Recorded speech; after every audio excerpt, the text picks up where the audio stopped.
మా latest videos కోసం మా ఈ తెలుగు న్యూస్ ఛానల్ సబ్స్క్రైబ్ చేసి గంట సింబల్ యాక్టివేట్ చేసుకోండి. రేపే 17 అత్యంత శక్తివంతమైన మాఘ అమావాస్య. గ్రహణం కూడా కలిసి వచ్చింది.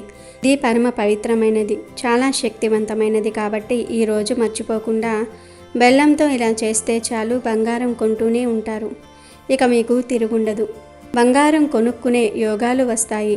కాబట్టి బెల్లంతో ఈ చిన్న పరిహారం చేయండి.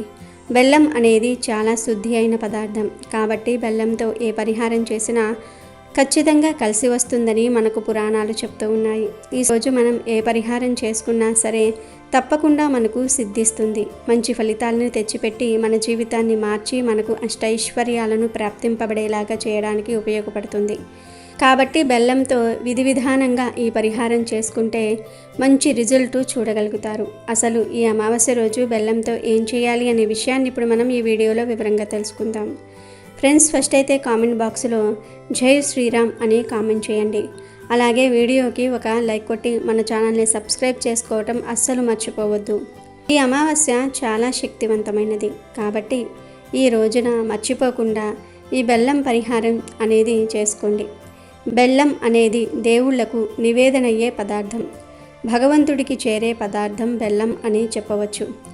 ఏ ప్రసాదం పెట్టినా అది భగవంతుడికి నివేదన అవ్వబోతుందో లేదో మనకు తెలియదు. భగవంతుడు స్వీకరిస్తాడో లేదో కూడా మనకు తెలియదు. కానీ బెల్లాన్ని మాత్రం స్వీకరిస్తాడని శాస్త్రాలు చెప్తూ ఉన్నాయి. కాబట్టి ఈ రోజున బెల్లంతో పరిహారం చేయండి. చేసుకుంటే మనకు మంచి ఫలితాలు అయితే ఉంటాయి. చాలామంది మహిళలకు బంగారం మీద ఇష్టం ఉంటుంది. ఆడవాళ్ళు బంగారం కొనుక్కోవచ్చు, దానిలో ఎటువంటి తప్పు లేదు.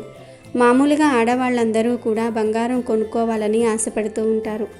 ఈ రోజుల్లో ఎవరి దగ్గర ఎక్కువ బంగారం ఉంటే వారిని అంత ధనవంతులుగా పరిగణిస్తూ ఉన్నారు. అలాంటి వారినే గౌరవిస్తూ ఉన్నారు. కనుక ఆడవారు తమ దగ్గర ఎక్కువ బంగారం ఉంటే బాగుంటుంది అని భావిస్తూ ఉన్నారు. కానీ అందరూ బంగారం కొనుక్కోలేరు. అంటే కొంతమంది ఆడవారి దగ్గర బంగారం కొనుక్కోవడానికి ధనం ఉండదు. మరి కొంతమంది దగ్గర డబ్బు ఉన్నా ఏదో ఒక ఆటంకం వచ్చి బంగారం కొనుక్కోలేకపోతూ ఉంటారు.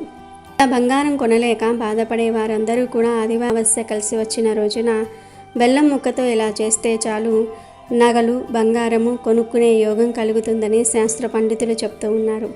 పరిహారాన్ని ఆడవారే కాదు, బంగారం కొనాలనే కోరిక ఉన్న మగవారు కూడా చేసుకోవచ్చు. ఈ అమావాస్యకు అతీంద్రియ శక్తులు ఉంటాయి. ఇది మంచి యోగాలను తెచ్చిపెట్టే అమావాస్య. కనుక ఈరోజు బెల్లం పరిహారం చేయండి. బెల్లం పరిహారం చేయటం వల్ల బంగారం కొంటూనే ఉంటారు. అంటే ఈ పరిహారం చేసిన వెంటనే మీరు కొంటారని కాదు, కొంచెం సమయం పడుతుంది. కానీ కొనుగోలు చేయటం మాత్రం ఖచ్చితంగా ఖాయమన్నమాట. ఈ అమావాస్య రోజు ఈ పరిహారం ఇలా చేసిన వారు చాలామంది బంగారం కొన్నవారు ఉన్నారని మనకు పురాణ గ్రంథాలలో చెప్పటం జరుగుతుంది.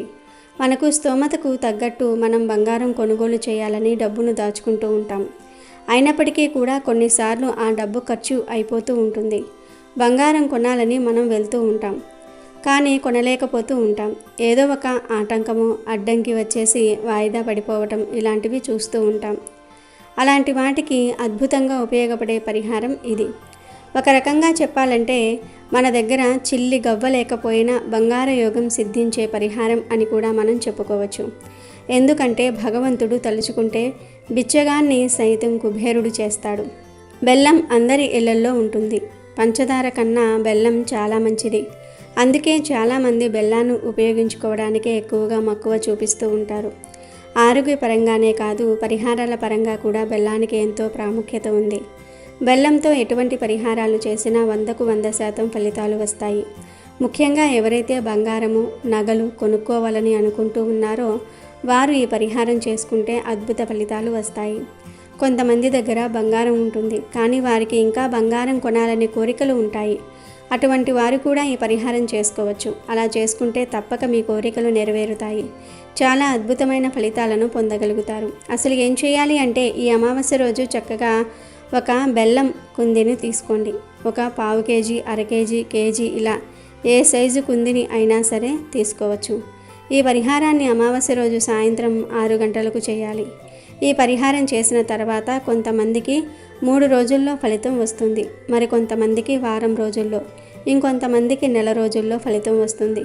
ఎప్పటికైనా సరే ఫలితం వస్తుంది. మీరు ఎంత శ్రద్ధగా పరిహారం చేసుకుంటే అంత త్వరగా ఫలితం వస్తుంది. ముందైతే బెల్లాన్ని తీసుకున్నారు కదా, ఆ బెల్లం కుంది మీద స్కెచ్ పెన్తో కానీ లేదా కుంకుమ పేస్ట్తో కానీ మీ కోరికను రాయండి. అంటే మేము బంగారం కొనుక్కోవాలి, లేదా నగలు కొనుక్కోవాలి, లేదా బంగారు గాజులు కొనుక్కోవాలి, లేదా బంగారు చైన్ కొనుక్కోవాలి, లేదా ఇంకేదో బంగారు వస్తువు కొనుక్కోవాలి అని మీకు ఏ కోరిక అయితే ఉంటుందో ఆ కోరికను రాయండి. తర్వాత ఈ బెల్లాన్ని తీసుకొని వెళ్ళి శివుడి ముందు పెట్టండి. అలా పెట్టిన తర్వాత ఈ బెల్లం మీద ఒక కర్పూరం బిళ్ళను పెట్టండి. పచ్చ కర్పూరం పెడితే మంచిది, అది లేకపోతే మామూలు కర్పూరాన్ని అయినా సరే పెట్టండి. అలా పెట్టిన తర్వాత అగ్గిపుల్లతో కానీ సాంబ్రాణి పుల్లతో కానీ ఆ కర్పూరాన్ని వెలిగించండి. ఆ కర్పూరం కాలుతున్నంతసేపు మీ కోరికను శివుడితో చెప్పుకోండి. శివయ్య, నేను బంగారం కొనుక్కోవాలి అనుకుంటున్నాను, నగలు కొనుక్కోవాలి అనుకుంటున్నాను, కానీ నా దగ్గర ధనం లేదు, ఆటంకాలు వస్తూ ఉన్నాయి, నువ్వే నా కోరికను నెరవేర్చు తండ్రి అని మీ కోరికను విడమర్చి శివయ్యకు చెప్పుకోండి. ఒక మనిషికి మీ బాధలను ఎలా చెప్పుకుంటారో అలా శివయ్యకు చెప్పుకోండి. అలా మీ కోరికను కర్పూరం మొత్తం కాల్చేంత వరకు చెప్తూనే ఉండండి. కర్పూరం మొత్తం అయిపోయాక ఈ బెల్లమును తీసి ఒక పేపర్లో చుట్టి మీ ఇంటి బయటకు తెచ్చి ఏదైనా చెట్టు కింద గొయ్యి తీసి పాతిపెట్టేయండి. వేప చెట్టు, రావి చెట్టు, బిల్వవృక్షం లేదా పూల చెట్ల మొదట్లో అయినా సరే పాతి పెట్టవచ్చు. బెల్లం చాలా శక్తివంతమైనది. మన కోరికలను తీర్చే శక్తి బెల్లానికి ఉంది కనుక బెల్లంతో ఈ పరిహారం చేసుకుంటే ఖచ్చితంగా మీ కోరిక నెరవేరుతుంది. బంగారము, నగలు కొనుక్కునే అవకాశాలు వస్తాయి. 3-4 రోజుల్లోనే ఫలితం వచ్చేస్తుంది, లేదా వారం రోజుల్లో అయినా సరే మీరు గుడ్ న్యూస్ వింటారు. ఒకవేళ మీకు ఫలితం రాకపోతే వదిలివేయవద్దు. మళ్ళీ అమావాస్య రోజు ఈ పరిహారం చేయండి. 1-2 సార్లు శ్రద్ధగా మీ ధ్యాస పెట్టి చేయండి. ఖచ్చితంగా ఫలితం వస్తుంది. మీరు భక్తి శ్రద్ధలతో చేస్తే ఒక్కసారికే ఫలితం వచ్చేస్తుంది. ఖచ్చితంగా బంగారం కొంటారు. కాబట్టి అందరూ కూడా ఎంతో శక్తివంతమైన ఈ అమావాస్య రోజు బెల్లంతో ఈ చిన్న పరిహారం చేసి కోరినంత బంగారం కొనుక్కొని ఆనందంగా సుఖంగా జీవించండి. సాధారణంగా స్త్రీలకు అందరికీ బంగారం అంటే ఎక్కువ ఇష్టం ఉంటుంది. కొంతమంది బాగా పేదరికంలో ఉంటారు. ఎంత పేదరికం అంటే వారి దగ్గర ఒక చిన్న ముక్కు పుడకంత బంగారం కూడా ఉండదు. ఆడవారు మాత్రం బంగారు చెవిదిద్దులు, బంగారు చైన్లు, గొలుసులు వేసుకొని కనిపిస్తూ ఉంటారు. కొత్తగా చైన్ చేయించుకున్నాను అని చెప్తూ ఉంటారు. అలా వేరే ఆడవాళ్ళు బంగారం కొన్నామని చెప్పినప్పుడు సాధారణంగా ఎవరికైనా సరే మనం కూడా అలా బంగారం కొనుక్కోగలిగితే ఎంత బాగుంటుందో కదా అని అనిపిస్తూ ఉంటుంది. నా దగ్గర బంగారం లేదే అని మనసులో బాధపడుతూ ఉంటారు. ఇలా పేదరికంతో బాధపడుతూ బంగారము కొనుక్కోలేకపోతూ ఉన్నాం అని బాధపడే వారందరూ కూడా అటువంటి ఆడవారు ఎలా అయినా సరే బంగారం కొనుక్కోవాలి అనుకునే ఆడవారు బంగారు చెవిదిద్దులు, బంగారు చైన్లు కొనుక్కోవాలి అని అనుకునేవారు చక్కగా ఈ పరిహారాన్ని చేసుకుంటే చాలా మంచి ఫలితాలు వస్తాయి. త్వరలోనే మీరు కోరుకున్నంత బంగారం, నగలు కొనే అవకాశం వస్తుంది. ఈ పరిహారాన్ని స్త్రీలు శ్రద్ధగా చేసుకుంటే ఖచ్చితమైన ఫలితాలు వస్తాయి. కనుక ఆడవారందరూ కూడా ఈ అవకాశాన్ని వదులుకోకుండా తప్పక ఈ పరిహారం చేయండి. ఈ ఒక్క అమావాస్య రోజు అనే కాదు, మీకు వీలు కుదిరినన్ని సార్లు అంటే 3 అమావాస్యలు లేదా 5 సార్లు కానీ లేదా 7 సార్లు కానీ ఈ పరిహారాన్ని చేయండి. ఎన్ని ఎక్కువ సార్లు చేస్తే అంత ఎక్కువ బంగారం కొనుక్కునే అవకాశాలు వస్తాయి. ఆడవారు ఒక్కరే కాదు, మగవారు కూడా ఈ పరిహారం చేసుకోవచ్చు. ఆశ కలిసి వచ్చిన రోజున ఈ చిన్న పని చేస్తే ఖచ్చితంగా మీకు బంగారం, నగలు కొనుక్కునే యోగం వస్తుంది. ఎంత పేదవాడైనా ధనం సంపాదించి బంగారం కొనుక్కోగలుగుతారు. కాబట్టి మీరు కూడా ఈ అమావాస్య రోజు బెల్లంతో ఈ చిన్న పరిహారం చేసి మంచి శుభ ఫలితాలను పొంది ఆనందంగా జీవించండి. కాలికి నల్లదారం కట్టుకోవాలి అని ఎదురు చూసేవారు, ఏ రోజు కాలికి నల్లదారం కడితే మంచి ఫలితాలు వస్తాయి అని ఆలోచించేవారు ఈ అమావాస్య రోజు చక్కగా ఎడమ కాలికి నల్లదారం కట్టుకోండి. అంతేకాదు, కాలికి కట్టిన నల్లదారాన్ని మార్చాలి అని అనుకునేవారు కూడా ఈరోజు మార్చుకోవచ్చు. అంటే కాలికి నల్లదారం కట్టిన 6 నెలల తర్వాత దాన్ని ఎనర్జీ పోతుంది, అంటే దిష్టి తగలకుండా ఆపే శక్తి పోతుంది. అప్పుడు ఆ నల్లదారాన్ని తీసేసి ఏదైనా చెట్టు మీద పడేసి ఇంకొక నల్లదారం కట్టుకోవాలి. అయినా సరే కాలికి నల్లతాడు కట్టుకునే ముందు ఇష్టదైవాన్ని మనసులో తలుచుకుని ఓం లం లం లం, ఓం లం లం లం దిష్టి నివారయామి నివారయామి అనే మంత్రాన్ని 3 సార్లు పఠించి ఆ తర్వాత నల్లదారాన్ని కాళ్ళకి కట్టుకోండి. ఇలా కట్టుకుంటే మీకు ఎటువంటి దిష్టి తగలకుండా ఉంటుంది. ఈరోజు ఇంటి దగ్గరకు కాకులు వస్తే పొరపాటున కూడా వాటిని ఇంటి దగ్గర నుండి తోలకూడదు. అలా తోలితే పెద్ద దోషం తగులుతుంది. ఈ అమావాస్య రోజు మీరు పూజలు పరిహారాలు ఏమీ చేయకపోయినా పర్వాలేదు. ఇంటి దగ్గరకు కాకులు వస్తే వాటికి ఏదో ఒక ఆహారం వేయండి. అంటే అన్నము, గింజలు, స్నాక్స్ ఇలా ఏది దొరికితే అది కాకులకు వేయండి. ఎందుకంటే ఈరోజు మీ ఇంటి పెద్దలు అంటే పితృదేవతలు కాకుల రూపంలో మీ ఇంటికి వస్తారు. అలా వచ్చిన వారికి ఏదో ఒక ఆహారం వేస్తే వారు ఎంతో సంతృప్తి పడి మిమ్మల్ని, మీ కుటుంబాన్ని దీవించి వెళ్తారు.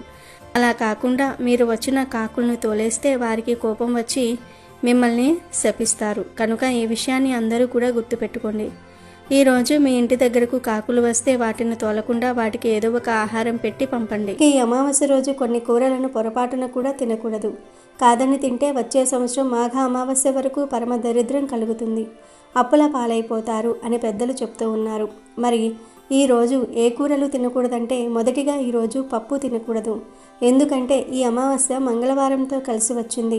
ఇలాంటి మంగళ అమావాస్య రోజున పప్పు తింటే కుజగ్రహ దోషాలు ఏర్పడతాయి, అనారోగ్య సమస్యలు వస్తాయి, అప్పుల పాలైపోతూ ఉంటాయి అని శాస్త్రాలు చెప్తూ ఉన్నాయి. పప్పు అంటే ఎర్రపప్పు, కందిపప్పు, పెసరపప్పు ఇవేమీ తినకూడదు. పప్పు కూర రూపంలో కావచ్చు, పప్పు చారు రూపంలో కావచ్చు, పప్పుతో స్వీట్స్ చేస్తారు కదా ఆ రూపంలో కావచ్చు, ఏ రూపంలోనూ కూడా ఈరోజు పప్పులను తినకూడదు. అసలు ఈరోజు పప్పు కొని ఇంటికి కూడా తీసుకురాకూడదు. పప్పు ఒకటే కాదు, ఈరోజు ఎర్రటి రంగులో ఉండే కూరలేమీ తినకూడదు. ఈరోజు టమాటోలు కూడా తినకూడదు. టమాటోలు ఎర్రటి రంగులో ఉండి కుజ తత్వాన్ని కలిగి ఉంటాయి కాబట్టి ఈరోజు వీటిని వండటం లేదా తినటం వల్ల శరీరంలో ఉష్ణతత్వం పెరిగి మనసుపై తీవ్ర ప్రభావం చూపుతుంది. దీనివల్ల అనవసరమైన కోపము, చిరాకు కలిగి కుటుంబ సభ్యుల మధ్య గొడవలు వచ్చే అవకాశం ఉంది. కనుక ఈరోజు టమోటాలను ఏ కూరల్లో వాడొద్దు. ఈరోజు టమోటాలను కొని ఇంటికి కూడా తీసుకురావద్దు. ముఖ్యంగా ఈ మంగళ అమావాస్య రోజు బీట్రూట్ మరియు క్యారెట్ వంటి ఎర్రటి దుంపలు కూడా తినకూడదు. ఇవి కుజుడి యొక్క రక్త వర్ణానికి ప్రతీకలు. ఈరోజు వీటిని భుజించటం వల్ల జాతకంలో కుజుడు నీచ స్థితిలోనికి వెళ్ళే అవకాశం ఉందని, దీనివల్ల ఆర్థిక ఇబ్బందులు మరియు అప్పుల బాధలు పెరిగిపోతూ ఉంటాయని శాస్త్రం చెప్తుంది. కనుక బీట్రూట్ను అలాగే క్యారెట్ను కూరల రూపంలో, జ్యూసుల రూపంలో, హల్వాల రూపంలో ఏ రూపంలోనూ కూడా తినవద్దు. కోరి కోరి కష్టాలను కొని తెచ్చుకోవద్దు. అసలు ఈరోజు క్యారెట్ని, బీట్రూట్ని కొనొద్దు.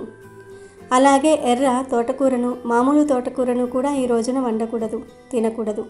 తోటకూర ఆరోగ్యానికి మంచిదే అయినప్పటికీ ఈ అమావాస్య మంగళవారం రావటం వల్ల ఈరోజు తోటకూర తినకూడదు. తోటకూర ఆరోగ్యానికి మంచిదని చాలామంది ఇష్టంగా తింటారు. కానీ ఇలాంటి మంగళ అమావాస్య రోజున తోటకూర వండకూడదు, తినకూడదు. అసలు ఈరోజు ఈ తోటకూరను కొని ఇంటికి కూడా తీసుకురాకూడదు. కాబట్టి ఈరోజు తోటకూరను కూర రూపంలో కానీ, పులుసు రూపంలో కానీ, ఫ్రై రూపంలో కానీ ఏ రూపంలోనూ కూడా తినవద్దు. ఈరోజు ఏ రూపంలో తోటకూరను తిన్నా రోగబాధలు పట్టి పీడించే అవకాశం ఉంది కనుక అస్సలు తినవద్దు. ఇక ఆ తర్వాత ఈరోజు చిలకడ దుంపలు కూడా వండకూడదు. కూర రూపంలో కావచ్చు, ఉడకబెట్టుకుని కావచ్చు, కాల్చుకుని కావచ్చు. ఈరోజు చిలకడ దుంపలు తింటే మహా దరిద్రం పడుతుంది, చేసే పనుల్లో ఆటంకాలు ఎదురవుతాయి. కాబట్టి ఈ రోజున చిలకడ దుంపలు కూడా వండుకోకండి, తినకండి, దరిద్రం పడుతుంది. ఈరోజు చిలకడ దుంపలను కొని ఇంటికి కూడా తెచ్చుకోవద్దు. ఇక అన్నిటికంటే ముఖ్యమైన తినకూడని కూరగాయ ఏంటి అంటే గనుక పొట్లకాయ. చాలామంది పొట్లకాయను చాలా ఇష్టపడి తింటూ ఉంటారు. రకరకాలుగా పచ్చళ్ళ రూపంలో కానీ, లేదా పొట్లకాయ పెరుగు కలుపుకొని తినడం కానీ, పొట్లకాయ పాలు కలిపి కూర వండుకొని తినడం కానీ, పొట్లకాయతో బజ్జీలు వేసుకుని తినటం ఇలా చేస్తూ ఉంటారు. కానీ ఎట్టి పరిస్థితుల్లోనూ కూడా ఈ అమావాస్య మంగళవారంతో కలిసి వచ్చిన రోజున పొట్లకాయను వండుకోకూడదు, తినకూడదు, కొనకూడదు కూడా. ఈరోజు పొట్లకాయ కూడా నిషిద్ధమని చెప్పి మన పండితులు మన యొక్క శాస్త్రాల్లో రాశారు. దీనివల్ల మనకు జన్మజన్మల దరిద్రం అనేది పట్టుకొని పీడిస్తూ ఉంటుంది. కాబట్టి ఎట్టి పరిస్థితుల్లోనూ కూడా ఈరోజు పొట్లకాయను వండుకోవద్దు. అలాగే కీరా దోసకాయ జోలికి కూడా ఈరోజు వెళ్ళకూడదు. ఈ రోజుల్లో ఆరోగ్యం పరంగా అందరూ కూడా శ్రద్ధ తీసుకుంటూ ఉన్నారు. ఓవర్ వెయిట్ని తగ్గించుకోవాలి అని ప్రయత్నం చేస్తూ ఉన్నారు. దానికి చాలామంది కీరా దోసకాయ తెచ్చుకుని సలాడ్ చేసుకుని తింటూ ఉంటారు, లేదా జ్యూసులు చేసుకుని తాగుతూ ఉంటారు. ఈ రోజుల్లో కీరా దోసకాయతో చేసినవి తినవచ్చు, త్రాగవచ్చు. కానీ ఈ అమావాస్య రోజు మాత్రం కీరా దోసకాయ తినకూడదు, జ్యూసుల రూపంలో కూడా త్రాగకూడదు. అదేవిధంగా మామూలు దోసకాయ కూడా ఈరోజు తినకూడదు. శరీర ఆరోగ్యానికి కావలసిన పోషకాలన్నీ కూడా దోసకాయలో ఉంటాయి. మీరు మిగతా రోజులు అన్ని రోజుల్లో కూడా దోసకాయ తినొచ్చు, కానీ ఈ రోజు మాత్రం ఎట్టి పరిస్థితుల్లోనూ కూడా ఈ యొక్క దోసకాయను అయితే తినకండి. ఎందుకంటే దీనివల్ల చాలా రకాలైన దోషాలన్నీ మీరు కొని తెచ్చుకున్నట్లే అవుతుంది. విడి రోజుల్లో తినొచ్చు, కానీ ఈ రోజు మాత్రం ఎట్టి పరిస్థితుల్లోనూ కూడా దోసకాయను అయితే తినవద్దు. అసలు ఇంటికి కూడా కొని తెచ్చుకోవద్దు. ముఖ్యంగా ఈ అమావాస్య మంగళవారం రోజు గుడ్డు జోలికి అస్సలు పోకూడదు. మహా పాపం తగులుతుంది. చాలామంది గుడ్డు నాన్ వెజ్ కాదు కదా అంటారు, కానీ ఇక్కడే మీరు ఒక విషయాన్ని గమనించాలి. కోడిగుడ్డు అనేది ఏ చెట్టుకో మొక్కకో కాసే కాయ మాత్రం కాదు కదా, అది కూడా ఒక జీవికి సంబంధించిందే. కాబట్టి కోడిగుడ్డు కూడా నాన్ వెజ్ కిందకే వస్తుంది. ఈ అమావాస్య రోజున ఎగ్స్ వండటం కూడా నిషిద్ధమే. అంతేకాదు ఈరోజు నాన్ వెజ్ను కూడా అస్సలు తినకూడదు. అంటే చికెను, మటను, చేపలు, రొయ్యలు, పీతలు, నత్తలు, గవ్వలు, గుడ్లు, ఎండు రొయ్యలు, ఎండు చేపలు ఇలాంటివేమీ తినకూడదు. ఎందుకంటే ఈరోజు నాన్ వెజ్ని ఏ రూపంలోనూ కూడా తినకూడదు అని శాస్త్రాలు చెప్తూ ఉన్నాయి. చికెన్ లాలీపాప్ రూపంలో కావచ్చు, లెగ్ పీసుల రూపంలో కావచ్చు, బిర్యానీల రూపంలో కావచ్చు, noodles, Manchuria, burger, pizza, momos, fried rice రూపంలో అవ్వచ్చు. ఇలా ఏ రూపంలోనూ కూడా చికెన్, ఫిష్, మటన్, రొయ్యలు, పీతలు, నత్తలు లాంటి వీటిని పొరపాటున కూడా ఈరోజు ఇంట్లో వండకూడదు, తినకూడదు. ఎందుకంటే ఈ అమావాస్య రోజు భూమి మీద దుష్టశక్తులు ఎక్కువగా సంచరిస్తూ ఉంటాయి. కొన్ని కూరలకు అవి వ్యతిరేకంగా ఉంటాయి. అలాంటి కూరలను వండినా తిన్నా అష్టదరిద్రాలు అనేవి మన వెంటబడి చేతిలో చిల్లిగవ్వ లేకుండా అప్పులు చేసి చాలా కష్టాలను ఎదుర్కోవాల్సి వస్తుంది. కనుక ఈరోజు నాన్ వెజ్ తినకండి. ఇంట్లో వండుకొని అయినా లేదా బయట నుండి తెచ్చుకొని అయినా ఏ విధంగా కూడా నాన్ వెజ్ తినకూడదు. సాధారణంగా కొంతమంది మగపిల్లలు ముఖ్యంగా హోటల్స్లో ఉండి బయట రెంట్కి రూమ్స్ తీసుకొని ఉండి చదువుకునే మగపిల్లలు సాయంత్రం అవ్వగానే వంట చేసుకోలేక బయటకు వెళ్ళి నూడిల్స్, ఫ్రైడ్ రైసులు, బిర్యానీలు, మంచూరియాలు, ఎగ్ బజ్జీలు అని రకరకాల పదార్థాలు తింటూ ఉంటారు. కానీ ఈ ఒక్కరోజు మాత్రం అవేమీ తినకుండా నోరు కట్టుకోండి. నూడిల్స్లు, పిజ్జాలు, బర్గర్లు అంటే నాన్ వెజ్ కలిపిన ఫ్రైడ్ రైస్లు, మంచూరియాలు, ఎగ్ బజ్జీలు, chicken wings, chicken pakodi, momos, chicken curry, chicken fry, chicken leg పీసులు, చికెన్ బిర్యానీలు ఇలా ఏ విధమైన నాన్ వెజ్ తినవద్దు. గుడ్డు కూడా నాన్ వెజ్ కనుక గుడ్డు కలిసినవి కూడా తినవద్దు. కావాలంటే నాన్ వెజ్ కలవనివి అంటే మిరపకాయ బజ్జీలు, అరటికాయ బజ్జీలు, వంకాయ బజ్జీలు, పానీపూరి, సమోసా, చాట్ మసాలా, వెజ్ బిర్యానీలు, వెజ్ ఫ్రైడ్ రైస్లు, వెజ్ మంచూరియా లాంటివి తినండి. అంతేగాని నాన్ వెజ్ తినవద్దు. ఈ అమావాస్య రోజున నాన్ వెజ్ తినకూడదు. కాదని తింటే దుష్ట శక్తులు మిమ్మల్ని పట్టి పీడిస్తాయి, అనారోగ్య సమస్యలు వస్తాయి, మహాపాపం తగులుతుంది అని శాస్త్రాల్లోనే ఉంది. అంతేకాదు ఈరోజు మాంసాహారం తింటే లేనిపోని సమస్యలు వస్తాయి, కోరి కష్టాలు తెచ్చుకున్నట్లు అవుతుంది అని పెద్దలు చెప్తూ ఉన్నారు. కనుక ఈరోజు నాన్ వెజ్ జోలికి వెళ్ళకండి. పప్పు, టమోటాలు, క్యారెట్లు, బీట్రూటు, తోటకూర, చిలకడ దుంపలు, పొట్లకాయ, కీరా దోసకాయ, గుడ్లు, నాన్ వెజ్ ఈ కూరలను ఈరోజు తినకుండా ఉంటే సరిపోతుంది. మిగిలిన ఏ కూరలు అయినా వండుకొని తినవచ్చు, కానీ ఈ కూరలను మాత్రం అస్సలు తినవద్దు, జాగ్రత్త. సూర్యగ్రహణం ఫిబ్రవరి 17, 2026 మంగళవారం నాడు సంభవిస్తోంది. భారత కొలమానం ప్రకారం చూసుకుంటే ఈ గ్రహణం మధ్యాహ్నం 3:26 ప్రారంభమవుతుంది. సాయంత్రం 7:57 వరకు ఉంటుంది. అంటే దాదాపుగా సాయంత్రం అంతా ఈ గ్రహణ ప్రభావం ఉంటుంది. అయితే ఇక్కడ మీరు ఒక విషయం గమనించాలి. ఈ గ్రహణం మన భారతదేశంలో కనిపించదు. అవును, మీరు విన్నది నిజమే.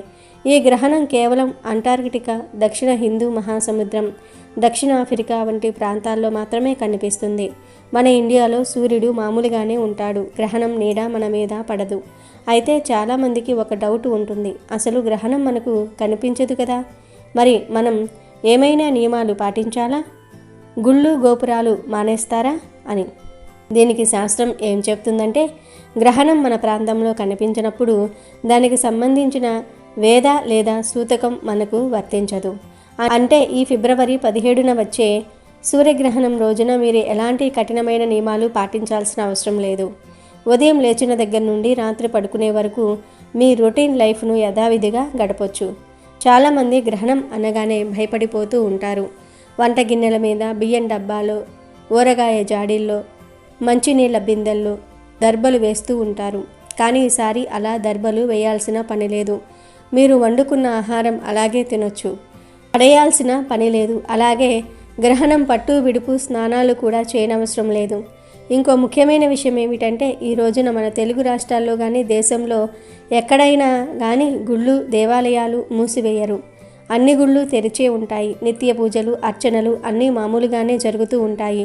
మీరు నిరభ్యంతరంగా గుడికి వెళ్ళి దైవ దర్శనం చేసుకోవచ్చు. గ్రహణం విడిచాక ఇల్లంతా కడిగి శుభ్రం చేసుకోవాలి, తలారా స్నానం చేయాలి అనే రూల్స్ కూడా ఈసారికి వర్తించవు. హాయిగా ఉండండి, అనవసరమైన టెన్షన్లను పెట్టుకోకండి.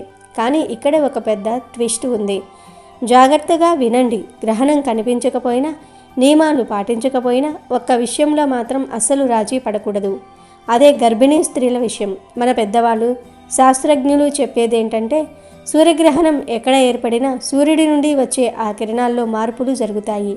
ఆ నెగిటివ్ ఎనర్జీ అనేది విశ్వమంతా వ్యాపిస్తుంది. అందుకే గర్భిణీలు మాత్రం ఈ గ్రహణ సమయంలో అంటే మధ్యాహ్నం 3:26 నుండి రాత్రి 7:57 మధ్యలో బయట తిరగకపోవటం చాలా మంచిది. పొరపాటున కూడా ఇంటి బయటకు రాకండి. ఆ సమయంలో కత్తిపీటలు వాడటం, కూరగాయలు తరగటము, బట్టలు కుట్టటము, సూదులు వాడటం వంటివి అస్సలు చేయకూడదు. గ్రహణం కనిపించట్లేదు కదా అని డాబా ఎక్కటము, మిద్దె మీదకు వెళ్ళటము, బయట తిరగటం వంటివి చేయకండి. కిటికీలు తలుపులు వేసుకుని ఇంట్లో ప్రశాంతంగా దేవుడి నామస్మరణ చేసుకుంటూ ఉండటం ఉత్తమం. ఎందుకంటే ఆ కిరణాల ప్రభావం గర్భంలో ఉండే శిశువు మీద పడే అవకాశం ఉంది.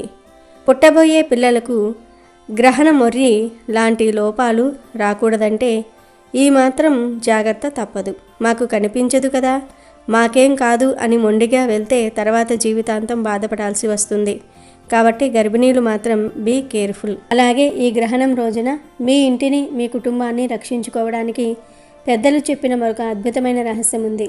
ఈ గ్రహణ సమయంలో వెలువడే ప్రతికూల కిరణాల ప్రభావం మన మీద పడకుండా ఉండాలంటే ఇంటి ప్రధాన ద్వారానికి రావి ఆకులు మరియు వేప ఆకులను కలిపి తోరణంలా కట్టడం ఎంతో శ్రేయస్కరం. రావి చెట్టును సాక్షాత్తు త్రిమూర్తుల నివాసంగా, ముఖ్యంగా శ్రీ మహావిష్ణువు స్వరూపంగా భావిస్తాం. అలాగే వేప చెట్టు సాక్షాత్తు లక్ష్మీదేవి స్వరూపం.